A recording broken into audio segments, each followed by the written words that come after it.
In 2022, a 34-year-old army captain took power in a West African country most people couldn't find on a map.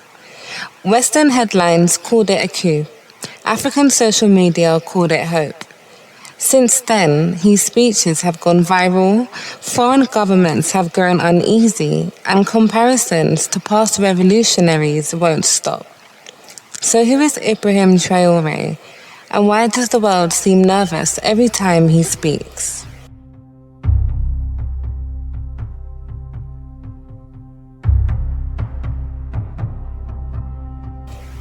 Ibrahim Traoré was born in 1988. He studied geology, joined the military, and rose quietly through the ranks. In September 2022, amid frustration over insecurity and foreign influence, Traoré became interim president of Burkina Faso.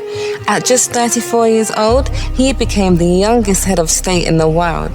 That alone made people pay attention, but it was what he said next that changed everything.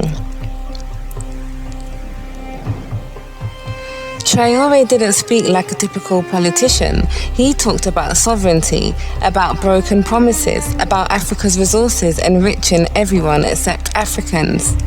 He criticized foreign military presence, questioned long-standing alliances, and told young Africans something rarely said out loud. Africa does not need instructions. Clips of these speeches spread fast: TikTok, X, YouTube Shorts. To many young Africans, he sounded fearless. To others, familiar. Very familiar.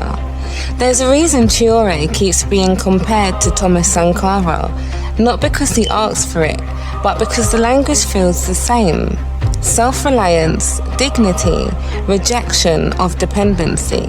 Even Traoré himself has warned people not to romanticize him. But the symbolism is hard to ignore.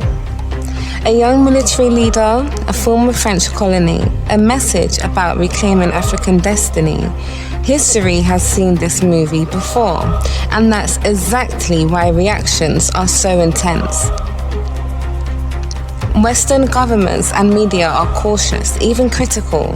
They point to military rule, delayed elections, press restrictions, regional instability, and those concerns matter.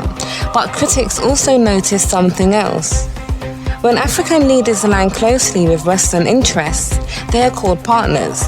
When they challenge those interests, the tone changes. Suddenly the words appear: strongman, populist, dangerous precedent. Traoré hasn't aligned himself neatly with any global power, and that uncertainty makes people uneasy. Here's the truth. Ibrahim Traoré is not a hero. He is not a dictator. Not yet. He is a test.